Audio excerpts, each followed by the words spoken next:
Assalamualaikum warahmatullahi wabarakatuh. Auzubillahi minasyaitonirrajim. Bismillahirrahmanirrahim. Rasulullah minallahi yadlu sufa mutahharah. Yaitu seorang rasul dari Allah adalah Muhammad yang membacakan lembaran-lembaran suci, yaitu Al-Quran. Ketika Rasulullah mencapai reputasi berhasil menyingkirkan debu-debu berhala dari Ka'bah, lalu berbondong-bondonglah ahli kitab dari kaum Nasrani, dari kaum Yahudi, dari kaum Majusi, pun alih-alih mazhab-mazhab bermegah-megahan seperti kaum Helenistik dan kaum Romawi, yang pada saat itu mereka berhasil menjatuhkan,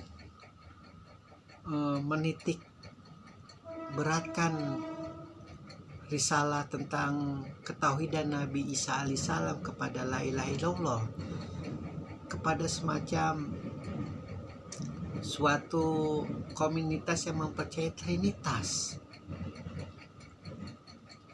Injil-injil kemudian dipalsu-palsukan dengan rasul-rasul yang sampai detik ini bagi kaum Nasrani mereka memiliki rasul, yaitu Paus, yang pada saat itu Paus saking merasa ingin mengembalikan kejayaan Romawi, dan ternyata kebudayaan Romawi mengalami semacam degradasi, semacam kejatuhan moral yang sangat, lalu dia menggunakan dalih agama untuk mengembalikan kejayaan Romawi. Jadi memang agak unik nabi yang terakhir ini, yaitu Nabi Isa dan Nabi Muhammad.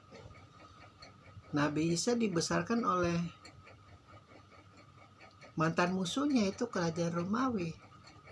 Yang anehnya sekarang orang Eropa mengklaim bahwa Nabi Isa itu adalah keturunan Eropa, padahal sejatinya Bethlehem Yerusalem itu adanya di daerah Arab, di daerah Timur Tengah yang mendekati dengan Timur Tengah, Arab.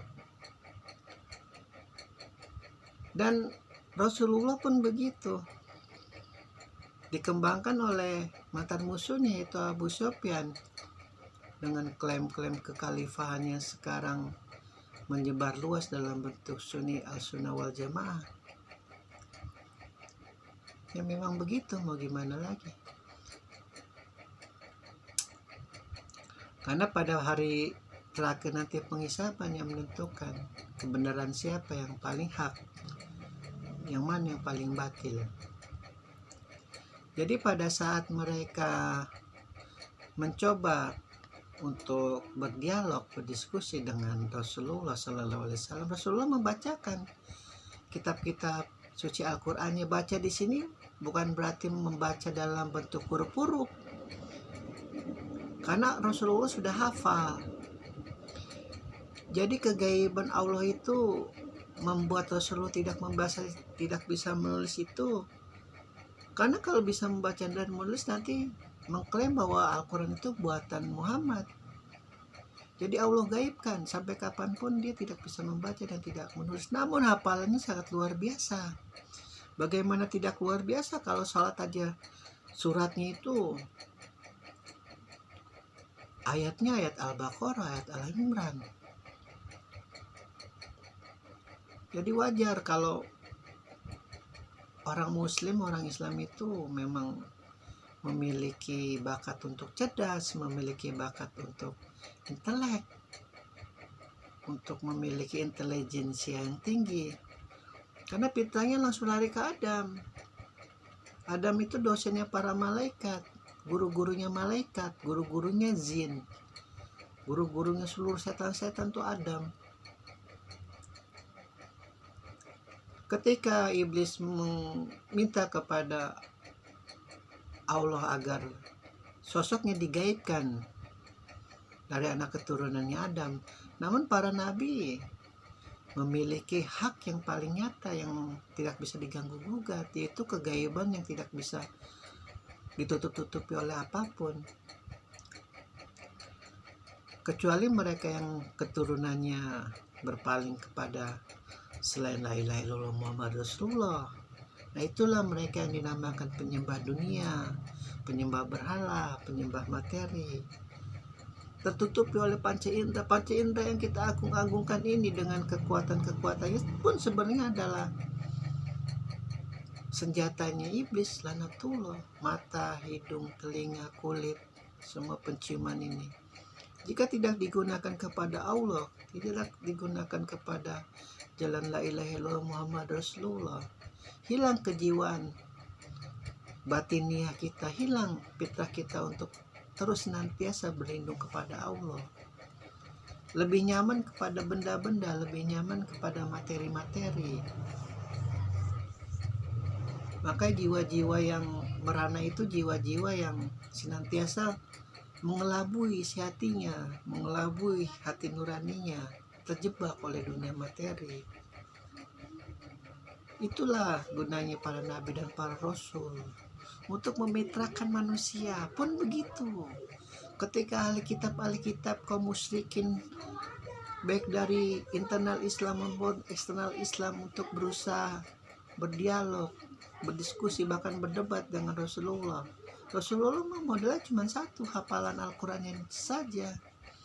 Di sini konteks membaca itu artinya ketika Rasulullah menyampaikan Al-Quran, diterangkan sejelas-jelasnya tentang sejarah dari zaman Nabi Adam hingga beliau. Injil, Taurat, dan Majusi yang semua mereka ayat-ayatnya itu bisa selaras, bisa seharmonis, bisa dinamis.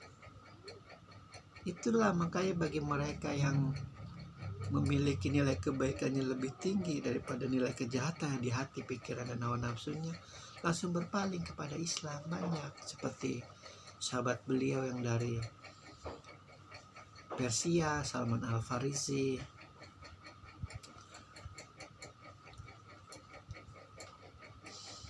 dan yang lain-lain.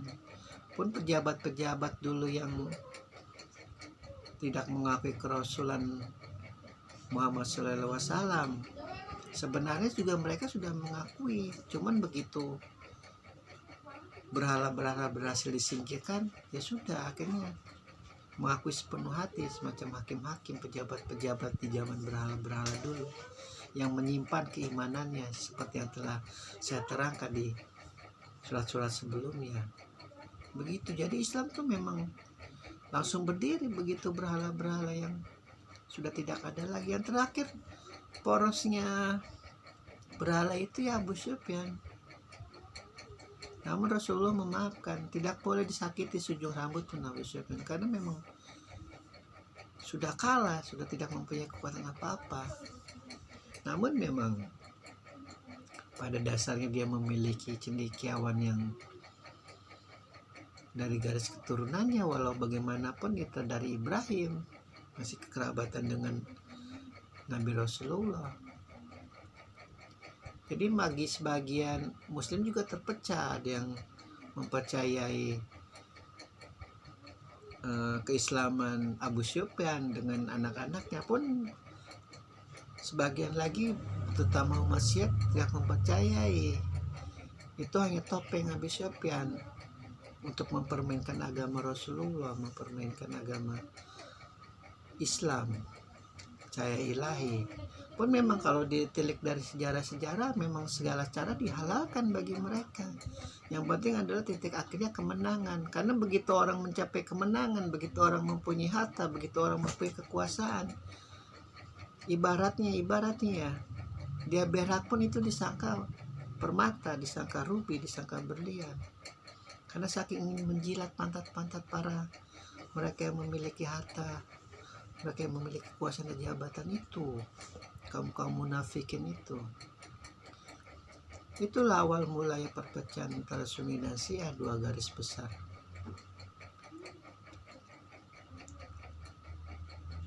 Alhamdulillahirrabbilalamin.